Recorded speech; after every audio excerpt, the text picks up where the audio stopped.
मेरा नाम कोमल है और मेरा संबंध एक गांव से है। मेरी ये कहानी आपके रोंगटे खड़े कर देगी कि किस तरह मेरे चाचा जी गांव की लड़कियों के बाल काटने के नाम पर आधी रात को उनके साथ छत पर जाती। जब सच्चाई खुलकर मेरे सामने आई तो मेरी आत्मा कांप गई थी, क्योंकि सच्चाई उससे कई ज़्यादा भयानक थी जो साफ नज़र आ रही थी। मैं आहिस्ता आहिस्ता दबे पांव सीढ़ियां चढ़ रही थी। रात का अंधेरा बढ़ता ही जा रहा था। सिर्फ छत से एक टिमटिमाती हुई रोशनी नज़र आ रही थी। आज की रात मुझे मौका मिल गया था कि मैं अपनी इस जिज्ञासा को दूर कर सकती थी और ये जान सकती थी कि आखिर चाचा जी आधी रात को छत पर क्या करते हैं। हर बार चाची जी की पहरेदारी इतनी सख्त हुआ करती थी कि मैं चाहकर भी सीढ़ियों की तरफ जा नहीं पाती थी, और कभी-कभी तो मुझे चाची जी पर हैरत होती थी कि कैसे वे चाचा जी को किसी भी कुंवारी लड़की के साथ रात की तन्हाई में अकेला छोड़ सकती हैं। लेकिन आज की रात चाची जी पता नहीं कहाँ थी और मैं आसानी से सीढ़ियाँ तक पहुँच गई थी। मेरे चाचा जी कुछ देर पहले ही गांव के नई बालिका होने वाली लड़की सीमा को लेकर छत पर चले गए थे, और अब वे पूरे 2 घंटे से पहले नीचे नहीं आने वाले थे। इन 2 घंटों में चाचा जी लड़की के साथ क्या करते थे और छत पर क्या-क्या होता था, यही सब जानने की मुझे जिज्ञासा थी। कहने को तो मेरे चाचा जी पेशे से एक नाई थे, लेकिन उनका काम और काम करने का तरीका मेरे लिए बहुत ही हैरत कर देने वाला था। और आज की रात मुझे ये जानकर रहना था कि आखिर चाचा जी सिर्फ बालिका होने वाली लड़कियों के ही बाल क्यों काटते हैं, और वे भी आधी रात को छत पर अकेले में। ना चाची जी कभी खुद छत पर जाती हैं और ना लड़की के घर वालों में से किसी को साथ जाने दिया जाता है। मैं आधी सीढ़ियां चढ़ चुकी थी और इस रात से पर्दा उठने ही वाला था कि चाचा जी सीमा के साथ क्या करने वाले हैं, कि पीछे से मेरी चाची जी की गरजदार आवाज़ ने मुझे चौंकाने पर मजबूर कर दिया था। हमेशा डरी सहन और धीमे लहजे में बात करने वाली चाची जी, पहली बार मैंने ऐसी आवाज़ सुनी थी कि मेरी जान निकल गई थी। जैसे ही मैंने पलटकर देखा तो वे मेरे सर पर आ पहुंची थीं और मेरा हाथ पकड़कर गुस्से में मुझे खींचकर नीचे ले आई थीं। उनका अंदाज ऐसा था जैसे वे मुझे कच्चा चबा जाएंगी। वे गुस्से में मेरे बाजू को दबोचते हुए पूछ रही थी कि मैं ऊपर कहाँ जा रही थी। मैंने हकलाते हुए चाची जी से कह दिया कि मुझे नीचे घबराहट हो रही थी, इसीलिए मैं छत पर जा रही हूँ। मेरी बात सुनकर चाची जी ने एक जोरदार थप्पड़ मेरे मुंह पर मारा और कहने लगी, क्या तुम जानती नहीं हो आज सीमा अपने बाल उतरवाने के लिए आई है? फिर तुमने छत पर जाने के बारे में सोचा भी कैसे? क्या तुम अपने चाचा जी का काम बंद करवाना चाहती हो? क्या तुम जानती नहीं हो, तुम्हें और तुम्हारी माँ को तुम्हारे चाचा ही पाल रहे हैं। तुम्हारे बाबा के मरने के बाद से तुम्हारे चाचा जी ने तुम्हारी सारी जिम्मेदारी अपने सर पर ले रखी है, और तुम हो कि उनके काम के पीछे पड़ गई हो। तुम्हारे चाचा बिल्कुल भी नहीं चाहते कि जब वे काम करें तो कोई उन्हें बीच में परेशान करे, यहाँ तक कि मैं भी नहीं। इसीलिए मैं भी कभी ऊपर जाने की कोशिश नहीं करती। बेहतर है कि आज के बाद तुम भी जाना मत आधी रात के वक्त और इस तरह नज़र ना आना, वरना अच्छा नहीं होगा, और फिर मैं तुम्हारे चाचा जी से तुम्हारी शिकायत करूँगी। चाची जी की बात सुनकर मैं बहुत ज़्यादा डर गई थी, क्योंकि चाचा जी से तो मैं वैसे ही मुझे बहुत डर लगता था, और फिर उनकी अजीबोगरीबी करतूत की वजह से भी मैं बहुत ज़्यादा परेशान रहती थी। अगर ऐसे में चाची जी उनसे मेरी किसी तरह की कोई शिकायत करती तो मेरे लिए और परेशानियां खड़ी हो जाती। मैंने फ़ौरन ही चाची जी से माफ़ी मांगी और कहा कि आज के बाद मैं कभी ऐसी गलती नहीं करूँगी। चाची जी ने मुझे नरमी से कहा कि अपने कमरे में जाकर सो जाओ। मैंने सही मौका समझा और अपने कमरे की तरफ दौड़ लगा दी। कमरे में आकर भी मेरे दिमाग में यही बात घूम रही थी कि आखिर चाचा जी को बाल उतारते वक्त इतनी तन्हाई की भी क्या ज़रूरत थी, कि वे किसी तीसरे की दखल अंदाजी बर्दाश्त ही नहीं कर सकते थे। जबकि गांव का दूसरा नाई जो है वो बीच चौराहे पर अपनी कुर्सी डालकर बैठा रहता था और आधे गांव के बीच लोगों के बाल उतारता था। उसे तो ना ही किसी तरह की तन्हाई की ज़रूरत थी और ना ही किसी के आने जाने से कोई परेशानी थी। लेकिन मेरे चाचा जी तो अलग ही तरह के नाई थे। दूसरे के चाचा तो अपनी भतीजी से लाड़ प्यार करते थे, मगर मेरे चाचा सिर्फ़ और सिर्फ़ मुझ पर पाबंदी लगाया करते थे। हर बात पर बस यही कहते कि अब तेरा बाप मौजूद नहीं है, तो इसीलिए तू मेरी ज़िम्मेदारी है। मैं सिर्फ़ 12 साल की थी और इतनी कम उम्र में भी मेरे चाचा जी मुझ पर ऐसे रोक-टोक करते थे जैसे कि मैं कोई जवान लड़की हूँ और ना ही मैं उनकी अनुमति के बगैर घर से बाहर निकल सकती थी और ना ही किसी के घर जाने के बारे में सोच सकती थी। मुझे स्कूल से लाने ले जाने का भी काम चाचा जी खुद ही करते थे। कभी-कभी तो मुझे चाचा जी पर उतना गुस्सा आता था कि मेरा दिल चाहता कि किसी तरह मैं उनसे अपनी जान छुड़वाकर, लेकिन चाचा जी से तो मेरी जान भी नहीं छूट सकती थी, क्योंकि उनका नाई का काम था ही इतना अजीब कि कभी-कभार महीने के एक बार वे बाल काटा करते थे और वे भी हमारे ही घर की छत पर। बाकी सारा वक्त तो वे घर पर पड़े रहते और मुझ पर नज़र रखते। मेरे बाबा बहुत पहले हमें छोड़कर ऊपर वाले के पास चले गए थे, इसीलिए मेरी ज़िम्मेदारी मेरे चाचा जी के कंधों पर थी और इसी वजह से चाचा जी मुझ पर अपना पूरा हक समझते थे। ऐसा नहीं था कि चाचा जी कोई कुंवारे मर्द थे, बल्कि वे तो एक शादीशुदा आदमी थे। उनकी शादी को 5 साल होने वाले थे। चाची जी भी हमारे साथ ही रहा करती थी, लेकिन पता नहीं क्यों वे इतनी डरी सहमी सी नज़र आती थी जैसे उन्हें किसी बात का कोई डर हो। जबकि मेरी माँ बहुत ही हँसने बोलने वाली औरत थी और चाचा जी के साथ भी बिल्कुल नॉर्मल रहती थी। ना ही उन्हें चाचा जी से डर लगता था और ना ही वे चाची जी के झिझकती थीं। जबकि चाचा जी के आगे तो चाची जी की जान निकलती थी। वे चाचा जी से नज़र मिलाकर बात तक नहीं कर सकती थीं, बल्कि खामोशी से उनके हर हुक्म के आगे सर झुका देती थीं। शायद इसकी वजह ये भी थी कि शादी के 5 साल बाद भी उनकी गोद खाली थी और वे चाचा जी को कोई औलाद ना दे सकती थीं।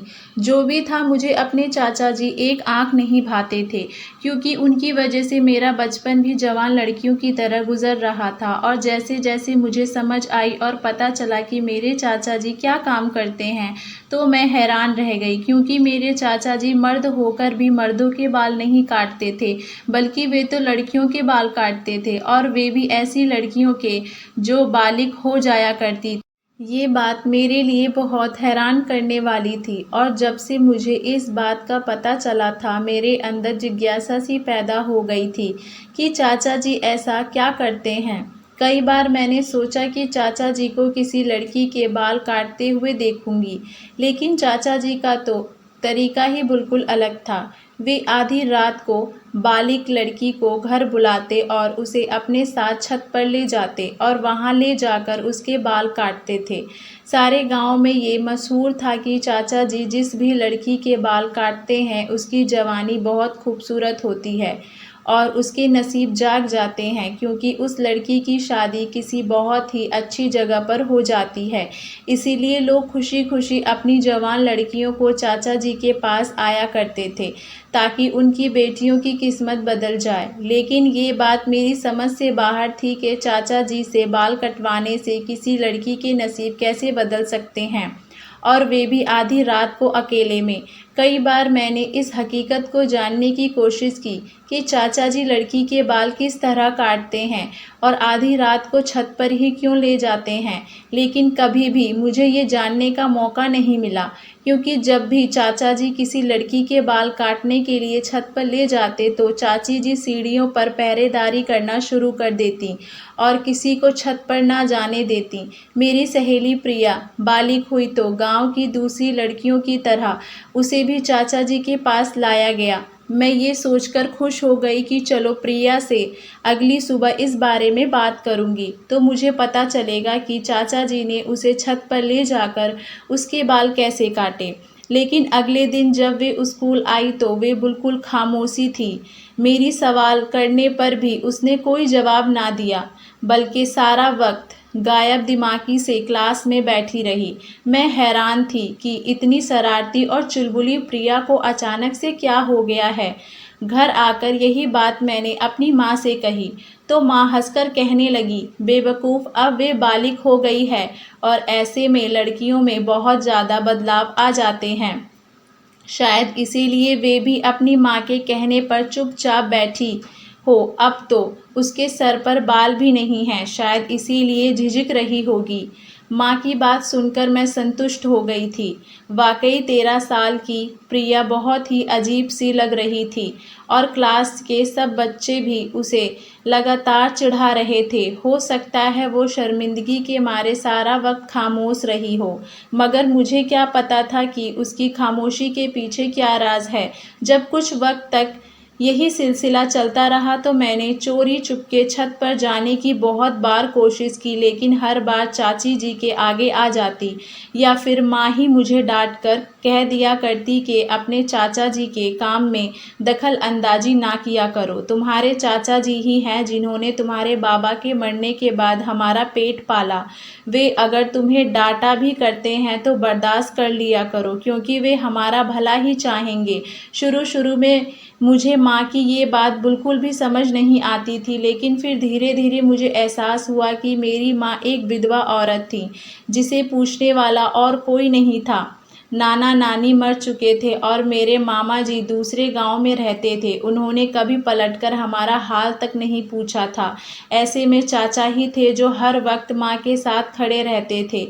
यहाँ तक कि अपनी शादी के बाद भी इन्होंने मेरी और माँ के खर्चे में कभी कोई रुकावट नहीं डाली थी, बल्कि वे तो पहले से भी बढ़कर हमारा ख्याल रखते और चाची जी को भी हमारे साथ रहने पर कोई ऐतराज़ नहीं था। यही वजह थी कि माँ उन दोनों पति पत्नी को सर आँखों पर बैठाती थी। सारे गांव वाले भी चाचा जी की बहुत ही इज्जत करते थे, क्योंकि चाचा जी बहुत ही नर्म मिजाज इंसान थे। बस उनकी सारी डांट मेरे लिए ही थी, लेकिन माँ का कहना था कि इनमें भी उनकी मोहब्बत छुपी हुई है। वे औलाद हैं, इसीलिए वे औलाद की कमी को मुझसे पूरी करना चाहते हैं। जब मैं ये बात सोचती तो मुझे भी ये बात सच ही लगी कि अगर चाचा जी का सहारा हमारे साथ ना होता तो शायद हम दोनों माँ बेटी आज इस गांव में बेसहारा और मोहताज की ज़िंदगी गुजार रहे होते। जिस रात मैंने चाची जी से वादा किया था कि मैं कभी दोबारा चाचा जी के काम में टांग नहीं अड़ाऊंगी, उस रात के बाद से मैंने कभी छत पर जाने का सोचा भी नहीं। मैं डर गई कि अगर चाची चाचा जी से मेरी शिकायत कर देती तो मैं और मेरी माँ कहाँ जाती। चाचा जी का काम पहले की तरह ही चल रहा था। कभी महीने में तो कभी 1.5 महीने में कोई ना कोई लड़की बालिग होकर हमारे घर आती और चाचा जी के साथ खामोशी से ऊपर छत पर चली जाती थी। चाची जी सीढ़ियों के आसपास ही रहती और 2 घंटे बाद वे लड़की छत से उतरकर वापस नीचे आती तो चाचा जी उससे काफ़ी देर बाद ही नीचे आते और उनकी हालत काफ़ी अजीब सी नज़र आती। और इस बात के बारे में भी मुझे उस वक्त पता चला जब एक रात मैं मटके से पानी पीने के लिए आंगन में आई और चाचा जी को सीढ़ियां उतरते हुए देखा। चाचा जी का होलिया बहुत ही अजीब लग रहा था। उनका सांस भी फूला हुआ था। ऐसा लग रहा था जैसे वे बहुत मेहनत का काम करके नीचे आए हों। चाचा जी हमेशा काले रंग की धोती बांधकर लड़कियों के बाल काटने छत पर जाते थे, लेकिन जब वे नीचे उतरे तो उनके कपड़े भी बदले हुए थे। ना ही उन्होंने धोती बांधी होती थी और ना ही उनके सर पर कुर्ता मौजूद था। वे बहुत हांफते कांपते सीढ़ियां उतरते थे, जैसे बहुत ही ज़्यादा थक गए हों और उनके लिए चलना भी मुश्किल हो रहा हो। और फिर मुझे याद आया कि जब भी चाचा जी किसी लड़की के बाल काटते तो पूरा दिन कमरे में बंद रहते थे और चाची जी को भी कमरे में जाने की अनुमति नहीं थी। आखिर 2 घंटे बाल काटने के बाद चाचा जी इतना भी कैसे थक जाया करते थे कि सारा दिन कमरे से नहीं निकला करते थे। और फिर उस वक्त तो उन्हें चलता देखकर मुझे ऐसा लग रहा था जैसे वे खेत में हल जोतकर आ रहे हों। चाचा जी को देखते ही मैं छिप गई थी और चाचा जी अपने कमरे में चले गए थे। हमेशा की तरह अगले दिन चाची कमरे से बाहर थी और चाचा जी कमरा बंद करके सो रहे थे। मेरे स्कूल की छुट्टी थी, इसीलिए उन्हें मेरी भी फिक्र नहीं थी और माँ भी गांव में किसी की तबीयत पूछने के लिए गई हुई थी कि तभी मैं किसी काम से बाहर किचन में गई तो मैंने चाची जी को दुपट्टे में छिपकर आंसू बहते देखा। ये पहली बार था जब मैंने चाची जी को इस तरह रोते हुए देखा था। मैं फौरन भागकर चाची जी के पास गई और पूछा कि क्या हुआ है चाची जी, आप क्यों रो रही हैं? मेरी बात सुनकर चाची जी ने जल्दी से अपने आंसू दुपट्टे के पल्लू से साफ कर दिया और कहने लगी, नहीं पगली, मैं कहाँ रो रही हूँ, तुम बताओ तुम्हें क्या चाहिए। मैं अच्छी तरह जानती थी कि चाची जी रो रही थी और इसी बात ने मुझे ना सिर्फ दुखी कर दिया था बल्कि मैं बहुत ज़्यादा परेशान भी हो गई थी कि ऐसी कौन सी बात है जिसकी वजह से चाचा जी से छिप छिप कर रोना पड़ रहा है। मुझे चाचा जी से और नफ़रत का एहसास हो रहा था कि शायद ये चाचा जी ही थे जिनकी वजह से चाची जी छिप कर आंसू बहा रही थी। उस दिन के बाद से मैं चाचा चाची जी पर नज़र रखने लगी थी। जब भी चाचा जी किसी लड़की के बाल काटकर सीढ़ियाँ उतरकर नीचे आते तो उनके चेहरे पर थकान के आसार साफ दिखाई देते और अगले सारे दिन मेरी चाची जी मुझे छिप छिप कर रोते हुए नज़र आती और फिर मेरी ज़िंदगी में भी वे दिन आ गया जब मैं भी जवान हो गई। उस दिन मेरी माँ ने मेरा माथा चूमा और कहने लगी, मैं चाहती हूँ गांव की सभी लड़कियों की तरह तेरे चाचा जी के हाथों तेरी किस्मत भी चमकाई जाए। माँ की बात सुनते ही मेरी जान निकल गई कि अब माँ मुझे भी बाल कटवाने के लिए चाचा जी के हवाले करने जा रही थीं। 12 साल की उम्र में गंजी होना मेरे लिए बहुत ही शर्मिंदगी की बात थी। मैं ये सोचकर ही परेशान थी कि गांव की दूसरी लड़कियों की तरह मुझे भी सबके मजाक का निशाना बनना था। मैंने माँ के आगे हाथ जोड़ दिए और माँ से कहा कि मैं किसी भी हाल में बाल नहीं उतरवाना चाहती हूँ। मेरा इनकार सुनकर माँ ने ज़ोर से कहा कि क्या तू नहीं जानती कि तेरे चाचा जी की वजह से कैसे गांव की लड़कियों की किस्मत बदल जाती है। जिसके भी बाल आज तक तेरे चाचा जी ने काटे हैं, कुछ ही दिनों में उनकी शादी बहुत धूमधाम से और बहुत ही अच्छे जगह पर हुई है। ऐसे ही तो गांव वाले अपनी बेटियां तेरे चाचा जी के हवाले करके नहीं जाते। वे तेरे चाचा जी के इस काम से इतना फ़ायदा उठा सकते हैं तो फिर हम घर वाले क्यों नहीं। मेरे लाख मना करने के बावजूद भी माँ ने चाचा जी को बुलाया और चाचा जी से कहा कि आज की रात तुझे अपनी भतीजी के बाल उतारने हैं। ये सुनकर चाचा जी के चेहरे का रंग फीका पड़ गया और कहने लगे कि क्या अपनी कोमल भी बालिक हो गई है। माँ ने मुस्कुराकर कहा कि हाँ, अब कोमल की बारी है कि हम इसकी धूमधाम से किसी अच्छी जगह शादी करें और अगर इसके बालों पर तेरा हाथ लग गया तो गांव की दूसरी लड़कियों की तरह इसकी किस्मत भी चमक उठेगी। ये कहकर माँ ने मुझे चाचा जी के साथ छत पर भेज दिया। छत पर जाते ही मैंने चाचा जी से मिन्नत की कि वे मेरे बाल ना काटें क्योंकि मैं गंजी नज़र नहीं आना चाहती थी। कुछ देर बाद चाचा जी अपनी धोती बांधे मेरे आगे बैठे। उनके बाद चाचा जी ने मेरे करीब आए तो मेरी जान निकल गई और फिर जैसे ही चाचा जी ने मेरे सर पर हाथ रखा तो मेरी आंखों से आंसू बहने लगे। चाचा जी ने मुझे अपने करीब किया और अपने सीने से लगाया। मुझे ऐसा लगा जैसे मेरा दम घुट जाएगा क्योंकि चाचा जी ने मुझे बहुत मजबूती से पकड़ा हुआ था और फिर मुझे महसूस हुआ कि चाचा जी के गरम गरम आंसू मेरे गालों पर गिर रहे थे। मैं हैरान हो गई कि चाचा जी क्यों रो रहे हैं। काफ़ी देर बाद जब चाचा जी ने मुझे खुद से अलग किया तो उनकी आंखें लाल हो चुकी थी और आंसुओं से उनका चेहरा भीगा हुआ था और फिर चाचा जी की बात ने मेरे होश उड़ा दिए। वे रोते हुए कहने लगे, कोमल, मैं तेरे बाल नहीं काट सकता, मैं तेरे साथ कुछ गलत नहीं कर सकता। तू मेरे भाई की निशानी है और तेरी इज्जत मेरे घर की इज्जत है। चाचा जी की बात मुझे बिल्कुल भी समझ नहीं आई थी, लेकिन चाचा जी के शब्दों ने मुझे चौंकाने वाला पर मजबूर कर दिया था। मैंने चाचा जी से कहा कि आखिर आप कहना क्या चाहते हैं। चाचा जी ने कहा, तुम वापस अपनी माँ के पास चली जाओ और उनसे कहना कि चाचा जी तेरे बाल नहीं काट सकते। मैं उल्टे कदमों सीढ़ियां उतरकर माँ के पास चली आई और माँ को सब कुछ बता दिया। ये सुनकर माँ चाचा जी के कमरे की तरफ चल दी। मैं भी माँ के साथ ही थी। जब हम कमरे में गए तो चाचा जी चाची जी के कदमों में बैठकर रो रहे थे और चाची जी से माफ़ियाँ मांग रहे थे। चाची जी भी सिसक सिसक कर रो रही थी। ये सब देखकर माँ भी परेशान हो गई और उन दोनों से पूछा कि आखिर मामला क्या है, मुझे भी तो कुछ पता चले। काफ़ी देर आंसू बहने के बाद चाचा जी ने एक ऐसा राज हमारे सामने खोला जिसे सुनकर हमारी आत्मा तक काँप उठी। ये कैसे मुमकिन था कि मेरे चाचा जी ऐसा कोई काम करते थे जिसके बारे में सोचना भी नहीं जा सकता था।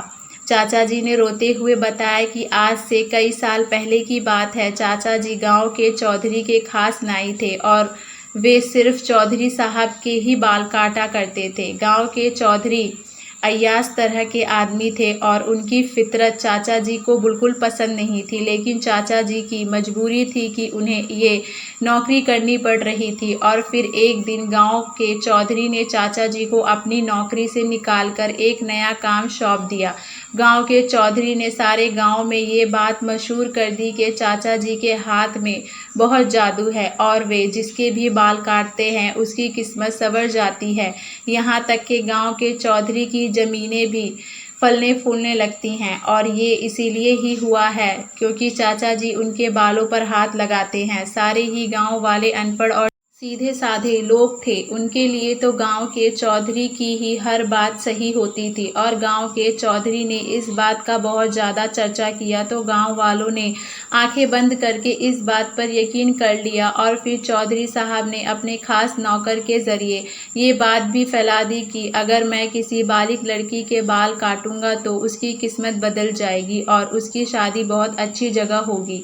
मुझे समझ ही नहीं आ रहा था कि चौधरी साहब ने ये सब कुछ क्यों किया है। चौधरी साहब ने मुझे लाखों रुपए देने का वादा किया था और कहा था कि मुझे बस गांव की जवान होने वाली लड़कियों के बाल उतारने हैं। मुझे लगा कि इसमें कोई गलत बात नहीं होगी और फिर जब गांव वाले ये सोचकर मेरे पास अपनी नई बालिका बेटियों को लाने लगे तो उनकी किस्मत बदलने लगी। तो मैं भी खुशी खुशी रात के अंधेरे में उनके बाल उतार दिया करती और बदले में चौधरी साहब मुझे हज़ारों रुपए दे देते।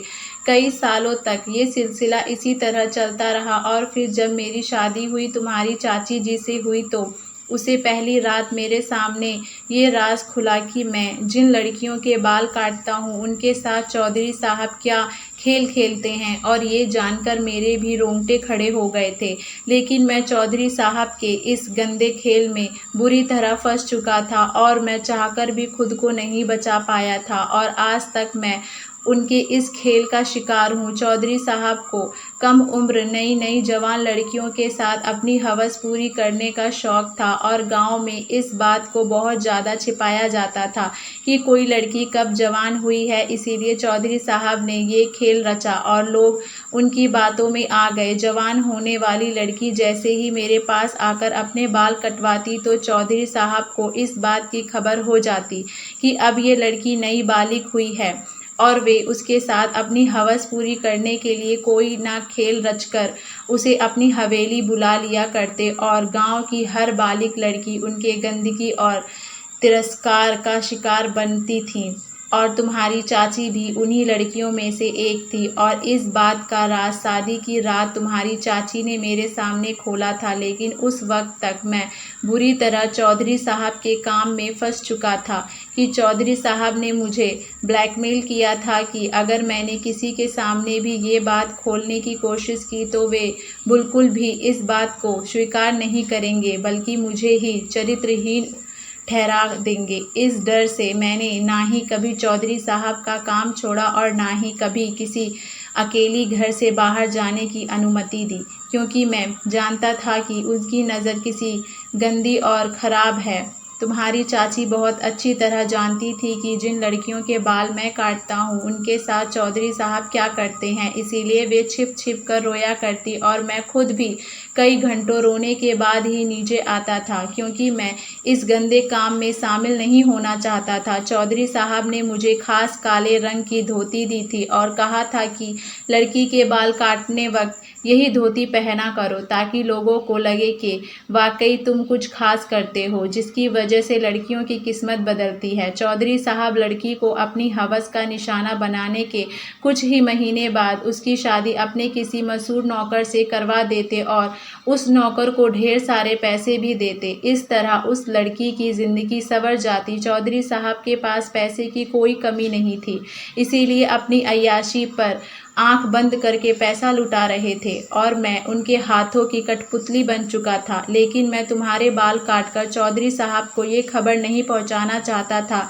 कि तुम भी जवान हो चुकी हो, क्योंकि मैं जानता हूँ कि इस तरह तुम भी उनके जुल्म से नहीं बच पाओगी। चाचा जी की बात सुनकर मैं और माँ रोने लगी थी।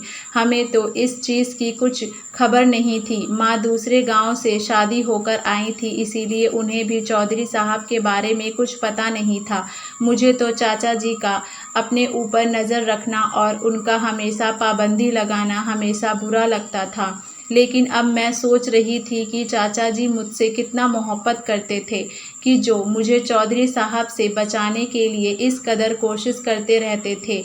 चाचा जी ने हमसे वादा किया कि वे मेरी इज्जत पर आंच भी नहीं आने देंगे और ना ही आइंदा गांव की दूसरी लड़कियों की बर्बादी का जरिया बनेंगे। चाचा जी ने रोते हुए माँ और चाची जी से कहा कि अपना सामान बांध लो, हम इस गांव को छोड़कर कहीं दूर चले जाएंगे और जाने से पहले मैं गांव के मास्टर के नाम एक खत लिख जाऊंगा, जिसमें मैं सारी हकीकत लिख दूंगा। गांव के मास्टर एक समझदार आदमी हैं, वे खामोशी से गांव वालों को ये बात समझा देंगे और ये किस्सा हमेशा के लिए ख़त्म हो जाएगा।